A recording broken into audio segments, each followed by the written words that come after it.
우리 말씀 함께 찾아보겠습니다. 우리 로마서입니다. 신약성경 로마서 1장입니다.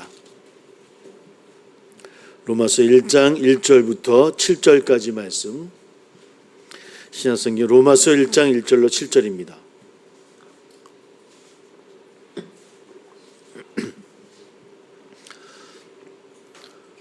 로마서 1장 1절부터 7절 말씀.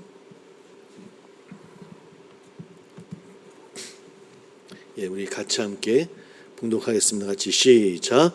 예수 그리스도의 종 바울은 사도로 부르심을 받아 하나님의 복음을 위하여 택정함을 입었으니 이 복음은 하나님이 선지자들을 통하여 그의 아들에 관하여 성경에 미리 약속하신 것이라. 그의 아들에 관하여 말하면 육신으로는 다윗의 혈통에서 나셨고 성결의 영으로는 죽은 자들 가운데서 부활하사 능력으로 하나님의 아들로 선포되셨으니 곧 우리 주 예수 그리스도시니라. 그로 말미암아 우리가 은혜와 사도의 직분을 받아 그의 이름을 위하여 모든 이방인 중에서 믿어 순종하게 하나니 너희도 그들 중에서 예수 그리스도의 것으로 부르심을 받은 자니라.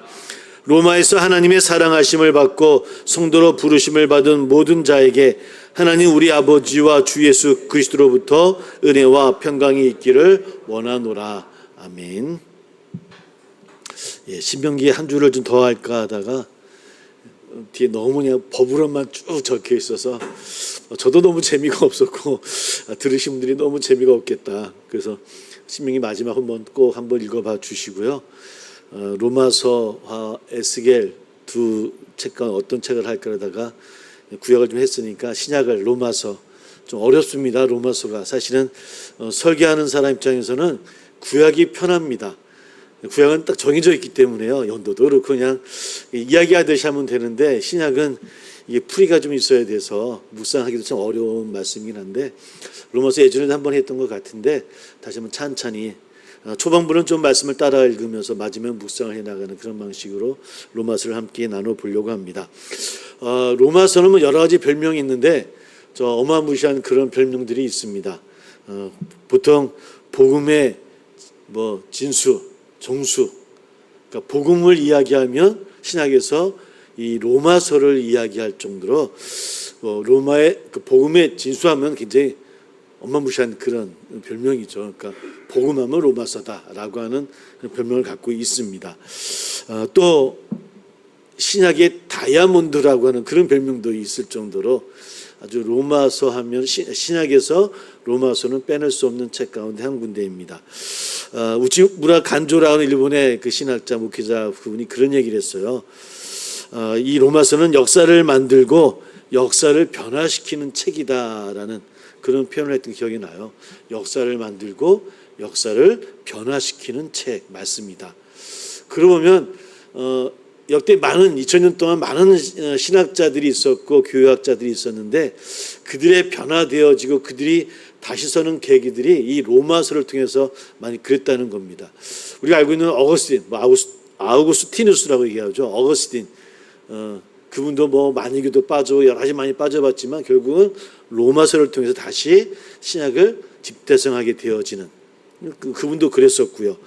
또 우리가 알고 있는 종교개혁의 마틴 루터도 로마서를 통해서 이신층이 새롭게 종교개혁의 틀을 마련했던 그 책도 바로 로마서였고 또 우리 성결교, 감리교, 교리의 무태인 요한 웨슬리도 로마서를 산업혁명 후에 그 영국 사회가 굉장히 부패하고 죄가 팽배했던 그 시대에 이 로마서의 말씀을 가지고 그들에게 말씀을 선포했던 그 말씀 선포자, 전도자가 바로 요한 웨슬리고 우리 성결교나 감리교는 요한 웨슬리의 교리를 따르고 있어요.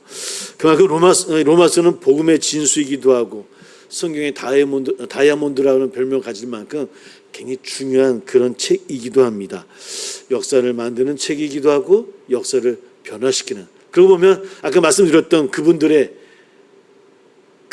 통해서 기독교 역사는 바뀌거든요. 그죠? 아직 어거스틴은 지금까지 개신교 지금까지도 우리 신학을 바탕으로 하고 있는 기둥의 역할을 하고 있고요. 또한 요한 웨슬리도 마찬가지고 루터도 마찬가지고 또 20세기에 위해서는 칼바르트가 그랬거든요. 칼바르트도 이 로마서를 통해서 그 시대 자유신학, 인간에게 더 가까워지려고 하는 자유신학이 막 부흥할 때 아니다라고 외쳤던 그 칼바르트거든요. 지금은 또 많은 비판도 있지만 그 시대만큼 그래도 복음으로 돌아가려고 외쳤던 칼바르트의 신학도 로마서에서부터 시작되어진다고 하는 것. 그만큼 로마서는 굉장히 중요한 책. 우리가 읽으면 또 읽고 또 읽어봐야 되는 책이 이 로마서이기도 합니다. 근데 사실 이 로마서를 우리 한 7번 정도, 6번, 한 7번 정도 살펴보려고 하는데 사실 로마서 하면 복음하면 믿음을 우리가 알고 있습니다. 그러니까 믿음에 관한 이야기들이라고 알고 있지만은 좀 다른 좀 시각으로 우리 좀 조금 왜곡되어진 것이 있다라고 한다면 좀 넓게 확장을 해서 다시 우리의 복음을 한번 정립할 수 있는 그런 시간이 되어졌으면 제가 그런 능력이 있을지 모르겠지만 함께 나가면서 그런 묵상을 하는 시간이 되었으면 참 좋겠습니다. 로마서는 사도 바울이 그 당시에 세상의 중심은 로마였습니다. 그렇죠? 로마의 그 교회 신자들에게 보낸 편지입니다. 그러나 로마 교회는 바울이 개척한 교회는 아니었습니다. 그러니까 바울과 함께 신앙생활을 했던 것은 아니었었어요. 그래도 불구하고 로마 교회에 보낸 편지입니다.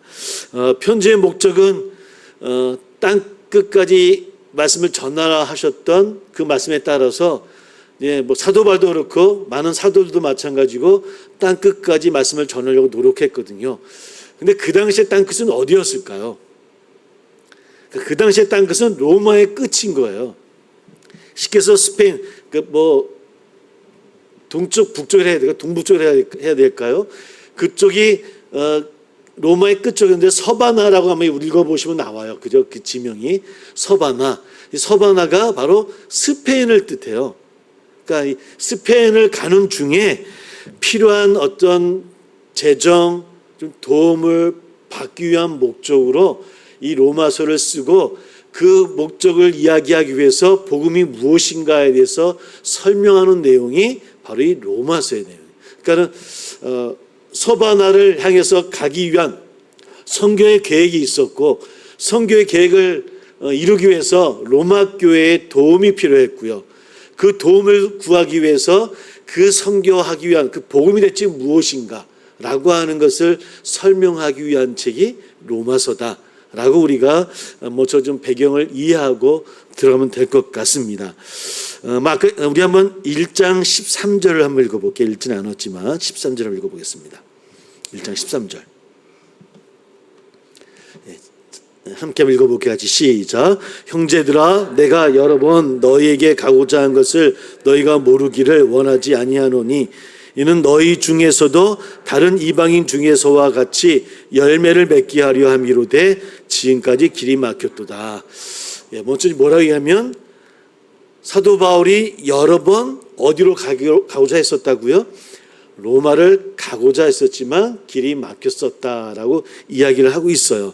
너희 중에서도 이방인 중에서와 같이 열매 맺는 그런 일들이 많이 일어나기를 바랬지만 그래서 내가 가서 복음을 전하고 함께 신앙생활 하기를 원했지만 그러지 못했다라는 얘기를 13절에 하고 있고요. 우리 한번 뒤쪽으로 15장을 한번 넘어가 보겠습니다. 15장 우리 22절을 볼게요. 15장 22절부터 24절까지 한번 보겠습니다. 15장 22절부터 24절 같이 시작.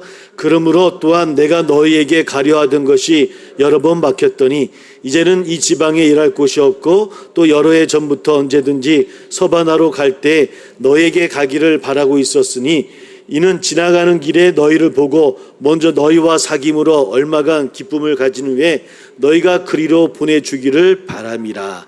지금 1장 13절의 말씀과 15장 22절부터의 말씀이 같은 내용이에요. 사실은. 그러니까 여러 번 가고자 했었고 가고자 했던 게 어떤 것인가를 설명하는 내용입니다. 그러니까 같은 내용. 이 로마서를 쓰게 되어지는 그 배경을 1장 13절과 15장 22절에서 이야기하고 있고 그리고 나서 그 가운데 그 이후에 그 가운데 있는 내용들 2장부터 15장 그 중간 이전까지 내용은 그러기 위해서 복음이 무엇인가를 풀이하는 내용이 담겨져 있는 거예요.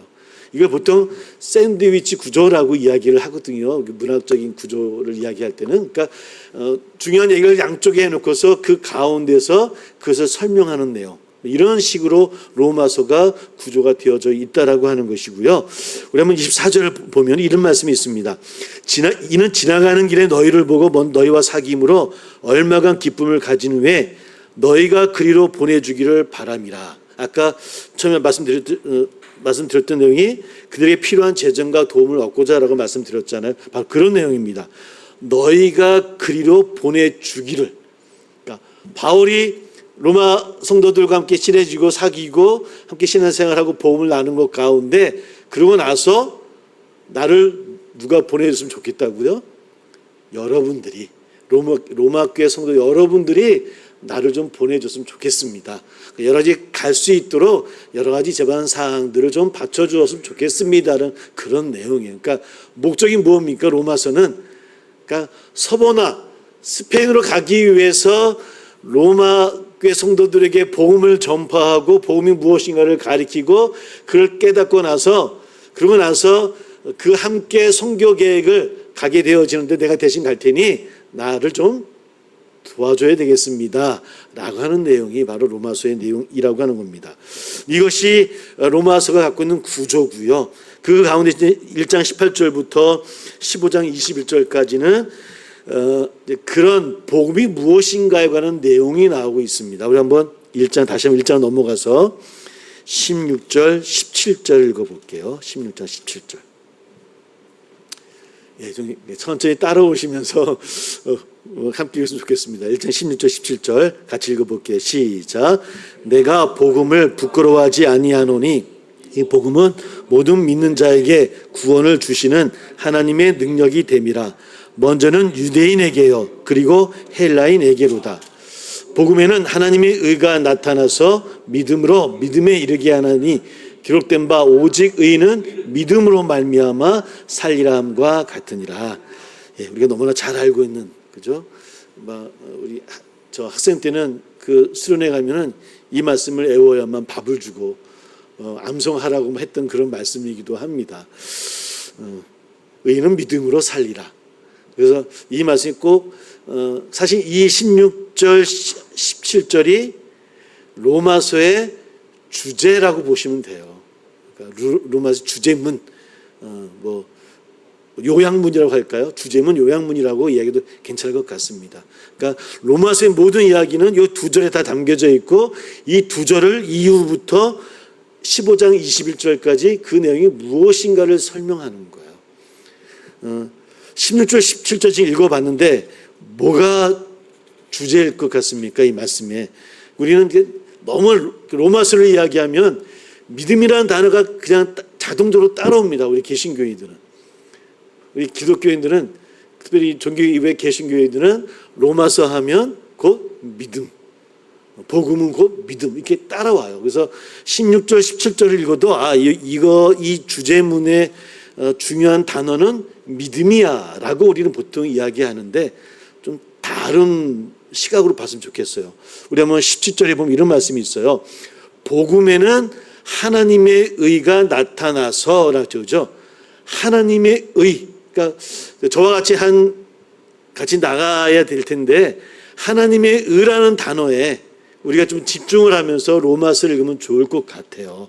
그러니까 하나님의 의, 복음에 대한 핵심이 믿음이라기보다는 하나님의 의를 통해서 우리에게 주어지는 것들, 은혜고 믿음이고 순종이고 여러 많이 나오겠죠, 그죠? 그러니까 모든 것의 출발은 어디냐? 복음의 하나님의 의다라는 생각을 가지고 로마서를 읽으면 좋겠다라는 그런 생각을 해보게 되어집니다. 그러니까 사실은 복음이라고 하는 것은 실제 주제는 뭐냐? 하나님의 의, 하나님의 의로우심, 하나님의 은혜, 다 같은 의미라고 보면 될 것 같고요. 하나님의 의다라고 우리가 생각하면 맞지 않을까 싶어요. 그런 하나님의 의가 대체 무엇인가를 설명하는 게 18절부터의 내용입니다. 1장 18절부터 4장까지는 그러면 그 의를 가지고 우리가 어떻게 의롭게 살아가야 되는 것인가에 대한 이야기가 나와 있고요. 5장부터 8장까지는 그렇게 사는 것이 대체 무엇인가, 이런 이야기들. 그리고 9장부터 11장까지는 유대인인 대체 그럼 우리가 유대인인데, 그러니까 바울 입장에서 우리가 유대인인데 하나님이 선택된 백성인 유대인은 어떻게 되는 것인가라고 하는 거예요. 우리 한번 다시 16절 끝부분을 볼게요. 16절 다시 이렇게 되어 있습니다. 이 복음은 모든 믿는 자에게 구원을 주시는 하나님의 능력이 됨이라. 먼저는 누구요? 유대인에게, 그 다음에 헬라인에게다. 그러니까 물론 하나님의 복음은 온 인류를 위한 것이지만 먼저는 누구요? 유대인에게다. 그래서 유대인은 어떻게 되는 것인가에 대한 이야기가 9장, 11장에 거쳐서 좀 생뚱맞은 이야기는 하지만 그런 이야기가 나오고 있고요. 또 마지막에는 의로운 삶에 대해서 이야기하는 내용들이 바로 로마서 전체 이야기입니다. 그러니까 복음은 하나님의 의고 하나님의 의로서 어떻게 의롭게 살아가야 되는 것인가, 그 의로운 삶은 무엇인가 라고 하는 설명, 그것이 곧 로마서다. 이것이 로마서를 간단하게 설명하는 내용이라고 생각하면 될 것 같고요. 이렇게 간단하게 배경을 또 한번 머릿속에 생각해 보면서 말씀으로 함께 한번 들어가 보려고 합니다. 오늘 로마서 1장부터 1절, 7절까지 말씀을 읽었습니다. 우리 1절 한번 다시 한번 읽어볼게요. 1절 같이 시작. 예수 그리스도의 종 바울은 사도로 부르심을 받아 하나님의 택정함을 입었으니. 보통 우리가 서신들을 읽어보면 처음에는 인사말이 쭉 이어지는데 이 로마서는 처음부터 아주 강하게 복음이 무엇인가를 설명하는 것부터 시작되어집니다. 1장 1절 보니까 복음을 위하여, 그죠? 묵상하는 시간이니까 우리 주석하는 시간이 아니니까 묵상하는 시간이니까 말씀을 따라서 묵상을 해볼게요. 전 말씀 읽으면서 두 가지가 좀 딱 먼저 좀 와닿았어요. 예수 그리스도의 종이라고 하는 종이라는 단어와 바울을 설명하는 거예요. 스스로가 또 사도로서 부르심을 받았다라고 이야기를 합니다. 그러니까 사도 바울이 자신을 고백하는 것은 두 가지예요. 한 가지는 종, 한 가지는 사도. 두 가지를 설명을 합니다. 언제는 말씀드렸지만 예전에 부흥회 때 어떤 전호님이 기도하시면서 하나님의 종인 부흥사님을 기도했다가 굉장히 혼났던, 그래서 부흥사님이 내가 왜 종이냐고 하나님의 사자지 이렇게 했던 말씀이 기억이 나는데 사도 바울도 종이라고 합니다. 이게 어떤 뜻인가? 이런 묵상을 해봅니다. 우리가 신앙생활 하는 것이 대체 무엇일까라고 되돌아보면 우리가 하나님의 종됨을 잊지 않는 삶이 아닐까. 종됨. 지금 20세기 상 우리가 종이라는 이미지는 별로 와닿지는 않지만 종은 뭡니까? 주인의 뜻을 따르는 사람이에요. 그렇죠? 주인의 뜻을 따르는 사람이에요. 그것을 잊지 않고 살아가는 삶이 바로 우리가 그리스도인의 삶이고 하나님의 백성의 삶이라는 거예요. 하나님의 뜻을 잊지 않는 것. 우리가 사실 신앙생활을 해 나가다 보면 또 연륜이 쌓이다 보면 작은 일에 실망할 때가 많이 있어요. 또 그때가 어느냐면 누가 나를 잘 알아주지 않을 때, 봐주지 않을 때. 왜 나를 왜 봐주지 않아? 내가 이만큼 했는데, 내가 이렇게 노력했는데, 이렇게 땀을 흘렸는데, 내가 이렇게 많은 헌신을 했는데 왜 나를 알아주지 않아? 대부분은 우리 많은 그리스도인들이, 우리 성도님들이 여기에서 많이 시험을 당하셔요. 그건 목사님 저도 마찬가지고요. 왜 알아주지 않지? 어떤 때 하나님께도 그러고 또 성도님을 향해서도 그런 마음이 들기도 하고 우리 모두가 그래요. 그렇죠? 근데 우리가 종됨을 잊지 않는 우리가 되자라는 말씀은 바로 그런 뜻인 것 같아요. 그냥 우리가 하나님의 뜻을 그냥 행하는 사람, 누구를 바라고 바라지 않는 것. 물론 우리 계급사회가 아니라서 이 이미지가 잘 와닿진 않지만 사도 바울은 그런 얘기를 하고 있는 것 같아요. 그러니까 복음을 전하는 사람의 첫 번째 자세가 뭐냐? 종됨을 잊지 않는 것. 사도 바울도 그걸 얘기해요. 그냥 사실 예수 그리스도의 바울은 사도로 부르심을 이렇게 얘기해도 돼요. 근데 사도 바울은 뭐라고 이야기합니까? 예수 그리스도의 종인 나 바울이 사도로 부름 받았다라고 얘기하는 거예요. 종이라는 거예요. 이것이 바울이 갖고 있는 자세라는 거예요. 그리고 그 누구라고요? 사도로 부름을 받았다. 사도로 부름을 받은 두 가지의 의미가 있습니다. 먼저는 사도라고 하는 것은 보냄을 받았다고 하는 거예요. 보내어졌다는 의미를 갖고 있어요. 보내어졌기 때문에 어떻게 되어집니까? 좀 조심해야 되는 거예요. 조심해야 되는 거예요. 똑같이 뜻으로 하나는 대사라는 뜻을 갖고, 보냄을 받았다고 하는 것은 대사, 대사관의 대사 맞습니다. 대리자라고 하는 것이거든요. 그러니까 내가 꼭 누가 되는 겁니까? 누구를 대리하는 겁니까? 하나님을 대리하는 사람이라는 뜻을 갖고 있는 거예요. 그러니까 조심해야 될 것이고 품위가 있어야 되는 거예요. 품위는 폼을 잡자는 얘기가 아니라 나를 통해서 세상 사람들은 하나님을 평가할 수 있다라는 거예요. 나를 통해서 교회를 평가한다는 거예요. 그러므로 우리가 품위 있는 그리스도인이 되어지는 것, 이것이 사도, 보내심을 받은 자, 대리자로서의 모습이 자세라고 하는 것이죠. 바로 사도 바울은 그것을 늘 잊지 않았던 거예요. 종된 바울은 사도로 부름 받았다는 거예요. 그 종됨을 잊지 아니했고, 내가 어딜 가든지 하나님의 대리자로서 늘 나를 통해 많은 사람들이 하나님을 볼 수 있도록 그렇게 늘 서 있다라는 고백이 오늘 사도 바울의 첫 고백이 아닌가. 저나 우리도 그런 고백으로 나가기를 주님으로 소망합니다. 이게 참 어렵지 않습니까? 그죠? 참 어렵습니다. 사도 바울이 그런 모습으로 갖추고 있고요. 하나님의 복음을 위하여 택정함을 받았다라고 이야기를 합니다. 로마서는 처음부터 끝까지 이런 복음에 대해서 이야기를 하고 있고요. 일하는 것도, 또 말하는 것도, 생활하는 것도, 누군가 만나는 것도 뭘 위해서? 복음을 위해서 나는 택함 받은 자이다라고 이야기를 합니다. 우리 2절 3절 한번 다시 한번 읽어볼게요. 2절 3절 시작. 이 복음은 하나님이 선지자들을 통하여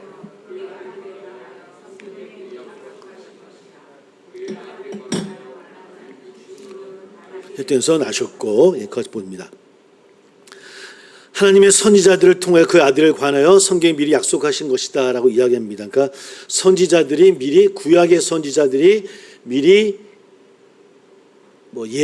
예고한 말씀이다라고 이야기합니다. 근데 우리가 좀 여기서 주의해야 될 게 있는 것은 뭐냐면,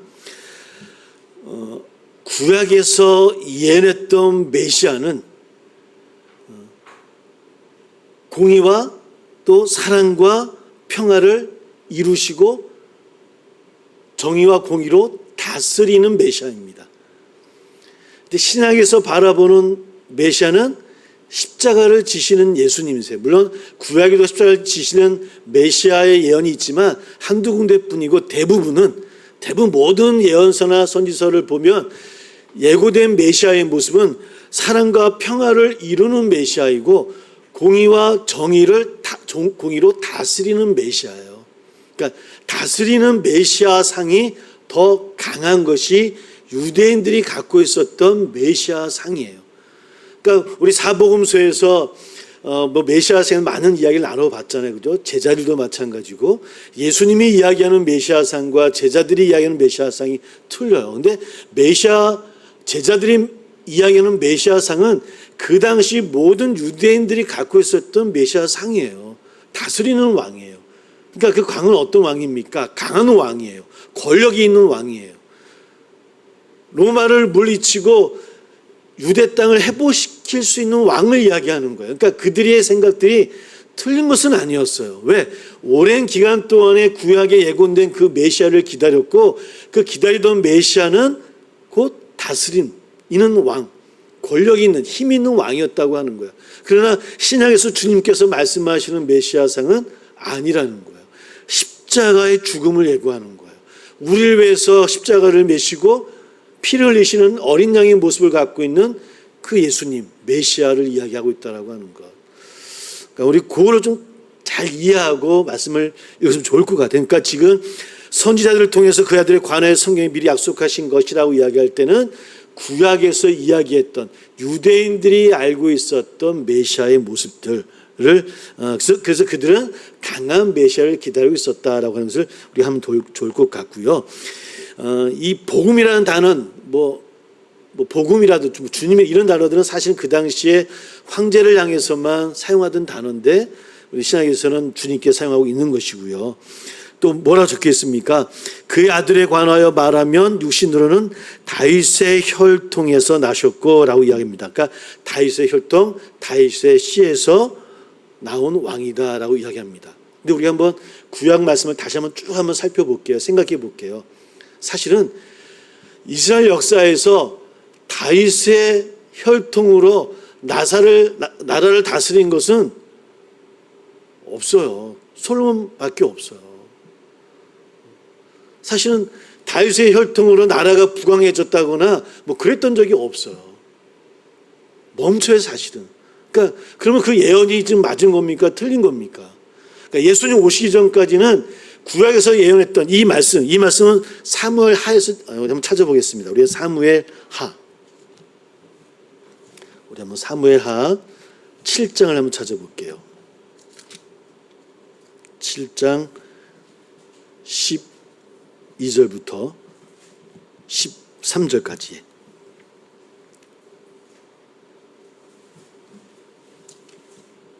사무엘하 7장 12절부터 13절 같이 한번 읽어봅니다. 474쪽에 있습니다. 구약 474쪽 같이 읽어봅니다. 시작. 네 수완에 차서 내 조상들과 함께 누울 때에 내가 내 몸에서 내 씨를 내 뒤에 세워 그의 나라를 견고하게 하리라. 그는 내 이름으로 위하여 집을 건축할 것이요 나는 그의 나라 왕위를 영원히 견고하게 하리라. 이 말씀은 다윗이 성전 건축하는 것을 허락지 아니하시고 그러고 다음에 주시는 말씀이에요. 그럼 뭐라고 이야기합니까? 네 몸에서 네 씨를 네 뒤에 세워서 그의 나라를 견고하게 하리라. 그는 내 이름을 위하여 집을 건축할 것이요 나는 그의 나라 왕위를 영원히 견고하게 하리라. 그랬으면 만약에 이 이야기를 예언으로 들었다고 한다면 다윗도 그렇고 다윗 자손들은 그런 생각하지 않았겠습니까? 우리 혈통에서 하나님이 다시 회복시켜서 부강한 나라를 세우시려나 보다. 그죠? 근데 그렇지는 않았다는 거예요. 실제 역사는 그렇지 못했어요. 우리 한번 16절을 읽어보겠습니다. 16절. 그 사무엘하 16절 같이 시작. 네 집과 네 나라가 내 앞에서 영원히 보존되고 네 왕위가 영원히 견고하리라 하셨다 하라. 이게 약속된 말씀이에요. 근데 그 약속의 말씀은 실제 역사 가운데서는 이루어지지 않았어요. 까지 예수님 오시기 전까지는 열매 맺지 못한 예언이에요. 근데 누구를 통해서 열매 맺어지는 거예요? 예수 그리스도를 통해서. 그러니까 하나님이 예고하신 말씀은 보여지는 그런 나라, 보여지는 건축이 아니라고 하는 거예요. 예수 그리스도를 통해서 이루어지는 하나님 나라예요. 우리를 통해서 이루어지는 하나님의 성전이에요. 그 예언의 말씀을 주신 것이고 그 신약에서는 그 말씀을 가지고 예수를 통해서 이야기하고 있다라고 하는 거예요. 그러니까 다윗에게 주신 말씀이지만 신약에 봐서 예수 그리스도를 통해서 실제로 이어지는 것. 그러니까 다윗에게 주신 예언의 말씀은 누구를 생각하게 주신 말씀이라고요? 예수 그리스도. 이 말씀이 바로 이제 3절 그의 아들에 관하여 말하면 육신으로는 다윗의 혈통에서 나셨고라는 말씀을 이어서 해주고 있고요. 4절을 같이 또 읽어보겠습니다. 같이 시작. 성결의 영으로 죽은 자들 가운데서 부활하사 능력으로 하나님의 아들로 선포되셨으니 하나님의 아들로 예수 그리스도시라. 우리 주 예수 그리스도시니라. 그러니까 예수 그리스도가 곧 구원자이시고 우리의 주님이시다라는 그런 이야기를 하고 있습니다. 예수님이 구원자라고 주님이라는 고백은 그저 뭐라고 할까요? 내 마음으로 내 입술로 인정하고 그치는 것이 아니라 우리 주 예수 그리스도라고 하는 우리 주라고 하는 의미는 우리 삶 전체를 다스리는 분이다라는 뜻입니다. 그러니까 그저 입술로 내 마음으로만 고백하고 그것으로 끝나는 것이 아니라 내 생활들, 나의 생각들, 내 가치관들, 우리 모든 삶 속에서 나를 다스리는 누가요? 예수님이. 그분이 나의 주, 나의 로드라고 이야기하고 있는 그런 의미가 담겨져 있고요. 우리 뭐라 얘기합니까? 여기 성경 영어로 죽은 자들 가운데서 부활하사라고 나오죠. 그러니까 우리가 신앙을 복음을 이야기할 때 하나 착각하는 것이 있다고 한다면 착각이라고 실수하는 것이 있다고 한다면 우리 십자가와 부활을 할 때 사실 우리 한국 교회가 십자가에만 너무 치중되어 있었다라고 하는 거예요. 그러니까 받은 은혜, 십자가의 죽음을 통해서 내가 용서받고 십자가의 죽음을 통해서 내가 구원의 은혜에 거하게 되어졌고 십자가의 은혜를 통해서 내가 하나님의 백성이 되어졌어. 십자가의 은혜를 통해서 내가 중생하게 되어졌어. 이렇게 너무 십자가의 사건, 십자가의 죽음에 우리의 신앙이 치우쳐져 있다라고 하는 거예요. 근데 뭐라 얘기합니까? 부활하사. 그러니까 예수님을 우리가 나의 구주로, 나의 로드라고 고백한다고 하는 것은 십자가를 통해서 내가 구원받았다는 것으로 끝나는 것이 아니라 그의 삶, 예수님의 모든 삶, 그의 이 땅에 오셨던 삶들, 가르쳐 주셨던 말씀들, 살으셨던 삶들, 또 죽으셨다 부활하셨던 부활의 사건들, 그 사건이 나의 사건이 되어져서 나의 삶 가운데 부활의 열매가 맺어지는 삶, 그래서 나를 통해 하나님 나라가 이루어지는 것들, 이런 모든 것들이 포함되어지는 것, 나의 삶 모든 것을 다스리고 인도하시는, 그것에 나를 맡기고 나가는 것, 이것이 곧 복음이라고 하는 거예요. 그러니까 십자가와 부활을 늘 우리는 함께 고백하며 나가는 것. 뭐 한쪽만 강조한다고 해서 잘못된 것은 아니지만 그러다 보면 너무나 치우치는. 왜냐하면 십자가의 사건에만 감사하면 그것으로 끝나버리는 거예요. 우리 신앙이. 한국 교회가 그런 게 많았어요. 아 맞아, 내가 하나님의 십자가를 통해서 내가 은혜 받았어. 근데 그걸로 끝인 거예요. 그 은혜 받음이 세상 가운데서 부활의 능력으로 일어나고 부활의 삶을 함께 회복되어지고 내가 나를 살렸던 것처럼 내가 다른 이들을 살리고 하는 삶으로 나가줘야 되는데 그게 안 돼요. 십자가가 나를 구원했어. 십자가를 통해 구원받았어. 한 번 구원은 영원한 구원이야. 이걸로 땡쳐버리는 경우가 많이 있었다라고 하는 거예요. 그래서 우리가 늘 신앙생활 해나가면서 복음은 뭐냐? 오늘 예수 그리스도라고 얘기하고 있잖아요. 우리 사절에서 예수 그리스도는 뭐냐? 예수님 그 자체가 복음이라는 거예요. 십자가만 복음이 아니라 예수님 그 자체, 예수님 모든 삶들, 죽음도 삶도 부활도 승천하신 그 또 다시 오신다고 약속해 주셨던 그 말씀도, 그 모든 것이 우리에게 복음이라고 하는 것. 그 말씀을 오늘 사도 바울이 우리 로마 교회 성도들에게 하고 있습니다. 곧 우리 주 예수, 우리 주 예수. 우리라는 단어가 바로 그런 의미로 강조하고 있다라고 하는 것을 잊지 않으면 좋을 것 같습니다. 예, 우리 5절만 한번 더 읽어볼게요. 5절, 6절만 같이 읽어봅니다. 같이 시작. 그리스도로 말미암아 우리가 은혜와 사도의 직분을 받아 그의 이름을 위하여 모든 이방인 중에서 믿어 순종하게 하나니 너희도 그들 중에서 예수 그리스도의 것으로 부르심을 받은 자니라. 예. 그래서 복음은 예수 그리스도이고 또 복음은 뭐라고 이야기하면 5절 뭐라고 이야기하면 복음은 믿음인데 믿음은 뭐다? 곧 순종이다라는 이야기가 바로 이야기인 거예요. 그러니까 이게 뭐라고 적혔습니까? 이방인 중에서 모든 이방인 중에서 믿어 순종하게 하나니라고 번역되어져 있었는데 아직도 많은 신학자들이 이 번역에 대해서 논쟁이 많은 문장이에요. 그래서 믿어라기보다는 믿음의 순종이라고 표현하는 게 더 좋지 않겠느냐라고 많은 분들이 이야기를 하고 있는데 하여튼 논쟁 중에 있습니다. 하여튼 믿음의 순종이든 믿어서 순종하든 믿음과 순종은 따로 국밥이 아니라는 겁니다. 믿음이 곧 순종이라는 거예요. 믿음이 곧 행위라는 거예요. 믿음과 행위가 따로 있는 것이 아니라 같은 단어라고 하는 것을 강조하면서 이야기하고 있는 것이 바로 이 5절, 6절의 그런 말씀입니다. 그러니까 우리가 보통 믿음이라고 이야기하면은 인정하는 것이라고 우리가 알고 있어요. 믿음, 예수님이 나의 구주야. 예수님이 나의 구원자이셔. 나 인정했어. 이게 믿음이라고 우리는 착각을 해요. 그래서 내가 믿으니까 나는 믿음이 있는 거야 라고 이야기를 하는 거예요. 이게 아니라는 겁니다. 믿음은 인정이 아니라, 물론 인정이라는 것도 전체적으로 들어가겠지만 인정으로만 그치는 것이 아니라 믿음은 우리 삶 가운데 행위와 순종의 결과가 함께 묶여 있는 거예요. 우리 삶 자체가 하나님의 삶으로, 주님의 삶으로 살아가는 열매가 되어지는 삶, 이것이 바로 믿음이라는 거예요.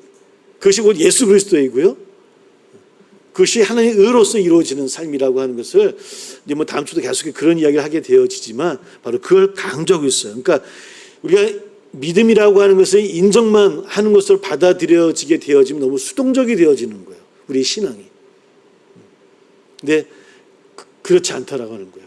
믿음이라고 하는 것은 우리를 일어나게 하고 행하게 하고 순종하게 하고 말씀을 상고하게 하고 말씀을 따라가고 하게 하고 바로 이런 것이 있다라고 하는 것. 행위 자체가 믿음이라고 하는 것, 뭐 이런 것들을 함께 한번 생각해 봐야 될 것 같아요. 그래서 그런 얘기입니다. 쉽게 얘기하면 뭐 이해가 될지 모르겠지만 우리 기도를 합니다. 예수님 좀 도와주세요. 네, 이것은 뭔가 이루어져야 됩니다라고 기도를 하면 기도만 해서는 안 된다는 거예요. 이런 말씀이 있어요. 하나님은 움직이는 사람과 함께 움직이시는 분이시다라는 그런 말이 있어요. 그러니까 우리가 믿음이라고 하는데 믿습니다라고 했다고 한다면 어떻게 된다는 거예요? 우리도 한 발자국을 내디뎌야 된다는 거예요. 그 움직이는 발걸음을 하나님이 함께 하신다는 거예요. 이것이 신앙의 삶이고 복음의 삶이라고 하는 거예요. 믿습니다만 하고 떨어지는 사과를 기다렸다가는 안 된다는 거예요. 나가는 그런 삶, 행하는 그런 삶. 근데 우리는 그러지를 못하잖아요. 사실은 우리 삶 가운데 이런 게 있는 것 같아요. 예수님 십자가에 지셨고 너무 감사하고 고백하고 주님은 나의 구원자이십니다라고 고백하지만 우리 마음 한쪽엔 또 그런 마음이 있는 거예요. 지금도 그런 주님이시니 내 십자가도 좀 지금도 져주세요. 뭐 한 번 지신 거 계속 지셔도 되지 않겠습니까? 뭐 이런 마음이 우리 마음에 있는 거예요. 믿음은 그게 아니라는 거예요. 입술을 열고 얘기하고 또 나아가고 행동하고 기도했으면 말을 해보고 일어나보고 이런 모습들, 복음은 바로 그런 것이다 라고 사도 바울이 사실은 1장 1절부터 6절까지 인사말임에도 불구하고 처음부터 복음이 뭐다, 믿음이 뭐다라고 하는 것을 강하게 강조하면서 시작하고 있는 거예요. 이런 생각들을 믿음이 그런 거구나. 주제문을 생각해봤고 뭐 여러 가지 생각해봤지만 이렇게 사도 바울이 종된 모습으로 바울된 모습으로 복음은 이런 것이다라고 사도 로마 교인들에게 소개하면서 이런 이야기들을 이제부터 천천히 하나하나씩 풀어서 설명하는 것이 15장 21절까지의 말씀입니다. 그 말씀을 초반부까 한 2장 3장까지는 오늘처럼 이렇게 말씀을 따라서 함께 나아가보고 나중에는 전체 묵상으로 함께 나가보는 시간 갖도록 하겠습니다. 우리도 사도 바울처럼 복음을 따르고 복음으로 나아가고 복음으로 살아갈 수 있는 우리 모두 다 되시기를 주의 이름으로 축복합니다. 함께 기도하겠습니다. 함께 기도합니다. 복음은 십자가의 대속만이 아니라 예수님의 모든 것을 이야기합니다. 주님의 모든 것이 복음입니다. 복음의 믿음은 수동적인 십자가의 대속만이 아니라 능동적인 복음의 삶을 이야기하고 있다라고 이야기합니다. 우리 삶 가운데 그런 복음의 삶을 누릴 수 있도록 우리도 종된 모습으로 사도된 그런 자격으로 세상 가운데 나가 이기게 해달라고 함께 기도해 주시고 또 개인의 기도 제목이 있는 줄 압니다. 또 사는 자녀들 부모님들을 위해서 기도하는 시간 되기를 소망합니다. 주여 입술을 함께 고백하면서 기도하겠습니다. 주여